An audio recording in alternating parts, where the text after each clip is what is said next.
မင်္ဂလာပါခင်ဗျာ book note မှာကြိုဆိုပါရစေ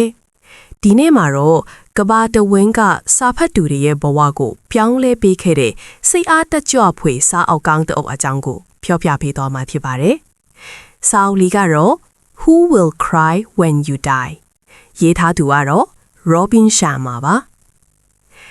ဒီစာအုပ်ဟာကဘာကျော်စာရင်းဆရာ Robin Sharma ရဲ့နာမည်ကြီး The Monk Who Sold His Ferrari စာအုပ်လေးတွေကတအုပ်ဖြစ်ပါတယ်ကျွန်တော်တို့ဟာနေ့စဉ်ဘဝရဲ့အလုရှုမှုတွေကြားမှာကိုပျောက်ဆုံးနေတတ်ကြပြီးဘဝရဲ့တကယ့်အနှစ်သာရကိုမေ့လော့နေတတ်ကြပါတယ်တင်တည်ဆုံးသွားတဲ့အခါဘယ်သူတွေငိုကြမလဲဆိုတဲ့ခေါင်းစဉ်လေးကတင်ကျွန်တော်တို့ကိုအေးအေးဆေးဆေးပြန်တွေးတော့ဖို့ဖိတ်ခေါ်နေတယ်လို့ပါပဲဒီစာအုပ်ဟာတေချင်းတရားအကြောင်းမဟုတ်ပဲအသက်ရှင်နေစဉ်မှာဘယ်လိုအဓိပ္ပာယ်ရှိနေထိုင်မလဲဆိုတာကိုလမ်းညွှန်ထားတဲ့စာအုပ်ကောင်းတစ်အုပ်ထဲပါတယ်အနည်းချုပ်ပါဒီစာအုပ်ထဲမှာ Robin Sharma ကကျွန်တော်တို့ရဲ့နေ့စဉ်ဘဝကိုပိုမိုကောင်းမွန်လာစေမဲ့လက်တွေ့ကြတဲ့အကြံပြုချက်ပေါင်း100တစ်ချက်ကိုရိုးရှင်းတင်ပြထားပါတယ်ဇလန်းဆန်ပြောရရင်တော့ဒါဟာကျွန်တော်တို့ရဲ့ပုံမှန်ဖြစ်နေတဲ့ဘဝနေထိုင်မှုပုံစံကိုအသက်တဖန်ပြန်လည်နိုးထစေဖို့ကြိုးစားထားတာပါစာရေးဆရာက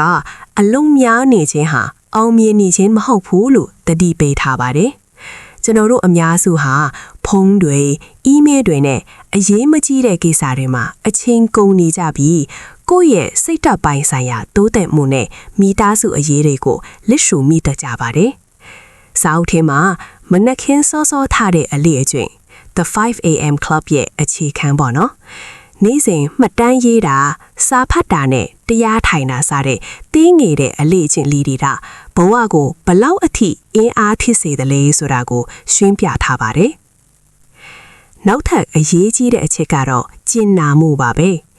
သူစိမ့်တယောက်ကိုပြုံးပြတာဒါမှမဟုတ်တခြားသူကိုကူညီပေးတာမျိုးကတင်းငယ်ပေးမယ်အဲ့ဒီလောက်ရက်တွေကပဲကျွန်တော်တို့ရဲ့ဘဝကိုကြွေဝစေတာမှာ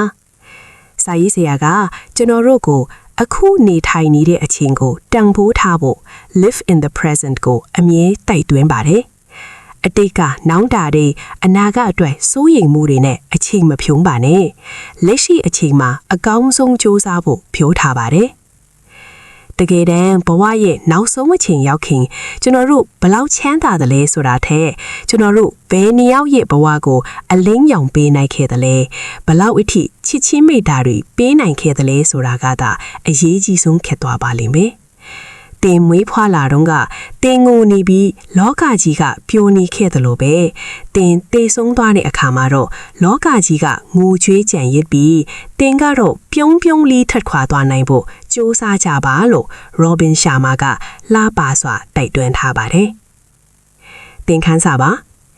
တဲ့အားဘဝရဲ့ရည်ရွယ်ချက်ကိုရှာဖွေပါတင်ဟာဒီလောကကြီးတဲ့ကိုအကြောင်းမဲ့ရောက်လာတာမဟုတ်ပါဘူးတခြားသူတွေအတွက်ဘာတွေအကျိုးပြုနိုင်မလဲဆိုတာကိုရှာဖွေပြီးအဲ့ဒီအတိုင်းရှင်းသန်းပါနေစီကန်းရှိတဲ့ဘဝကိုတည်ထောင်ပါကိုထိန်းချောင်းနိုင်တဲ့စီကန်းရှိခြင်းဟာလွတ်တာမှုရဲ့အခြေခံပါတင်းငယ်တဲ့အလေးချင်းကောင်းတွေကိုနေ့စဉ်တစိုက်မှတ်လှုပ်ဆောင်ခြင်းပါကြီးမားတဲ့ပြောင်းလဲမှုကိုဖြစ်စေပါတယ်၃အသေးအဖွဲကိစ္စလေးတွေကိုခွင့်လွှတ်ပါဘဝကအရန်တိုးတောင်းပါတယ်အရေးမပါတဲ့စိတ်ဆိုးစိတ်ကောက်မှုတွေအသေးအဖွဲအမားလေးတွေအတိုင်းနဲ့အချိန်မဖြုံပါနဲ့တန်ဖိုးရှိတဲ့လူသားဆက်သွယ်မှုတွေနဲ့ပျော်ရွှင်မှုတွေကိုသာအာရုံစိုက်ပါဒီစာအုပ်လေးဟာတင်းရဲ့အိယာဘေးမှာအငြင်းထားပြီးတနည်းကိုတခန်းပဲဖြစ်ဖတ်ရှုတဲ့စာအုပ်လေးဖြစ်ပါတယ်တင်ဘဝရဲ့ဥတီချက်ကိုပြန်လဲတဲ့တမှုပေးဖို့ဒီစာအုပ်ကကူညီပေးပါလိမ့်မယ်နားဆင်ပေးလို့ကျေးဇူးတင်ပါတယ်